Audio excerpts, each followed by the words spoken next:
My house is always colder in that one corner, no matter how high I turn up the heat. It's been that way since I moved in last year, an old place full of creaks and drafts, the kind of home with history you can feel in its bones. I told myself it was just the house settling or maybe an issue with insulation.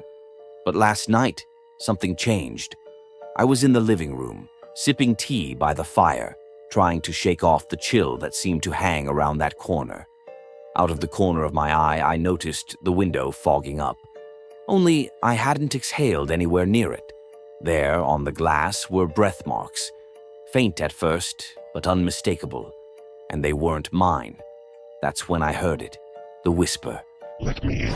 It was soft, but overwhelming. You know that feeling when something seems to crawl under your skin, like you've been caught in a trap? That's how it felt. My throat tightened and a wave of panic flooded my chest, but I couldn't move. I didn't want to look, but something forced my eyes toward the window. There was a figure standing outside, pale, still, and smiling. A grin so wide it seemed to stretch the boundaries of its face. The eyes, wide, unblinking, boring into mine.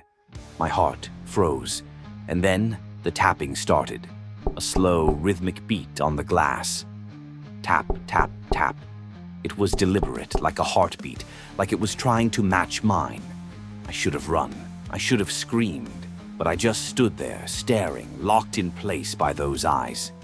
The lights flickered, casting long shadows across the room, twisting the corners into something darker, something that didn't feel like my home anymore. My heart was pounding in my ears, and the tapping continued, steady, relentless. That's when the window cracked. It wasn't loud, just a soft sound at first. A thin spiderweb-like fracture spread from where the figure's hand rested on the glass, as if the cold outside was finally sinking through, trying to break in. And all the while, that smile never wavered. I jolted into action.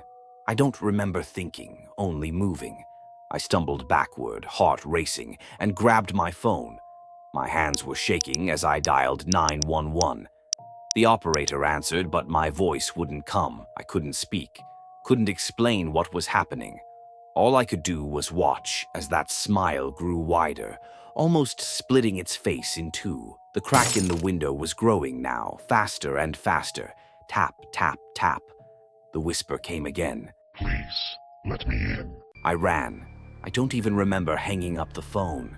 I just remember the tapping growing louder, like it was no longer coming from the window but from inside the walls, inside my own head. I sprinted down the hallway, the floorboards groaning beneath my feet, and that's when I heard it. The creak. I stopped dead in my tracks. The sound was unmistakable, the groaning of wood under pressure. My stomach dropped, and against every instinct, I turned to look. The door to the basement was wide open, but I hadn't touched it. The tapping was louder now, echoing up from the dark space below. Louder and faster, more frantic.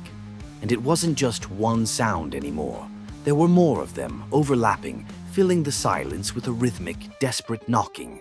But here's the thing. I live alone. I've always lived alone. Suddenly it all clicked. The cold corner, the strange drafts, the feeling that something was always just out of sight.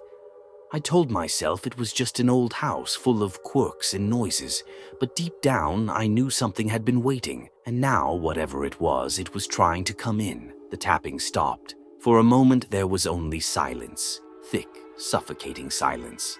I stood there, frozen at the top of the stairs, staring down into the darkness of the basement.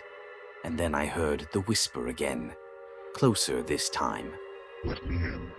But I didn't move, not this time. Something in me, maybe fear, maybe survival instinct, told me not to give in. I could feel the chill creeping up my legs, the weight of those unseen eyes still watching me from the shadows.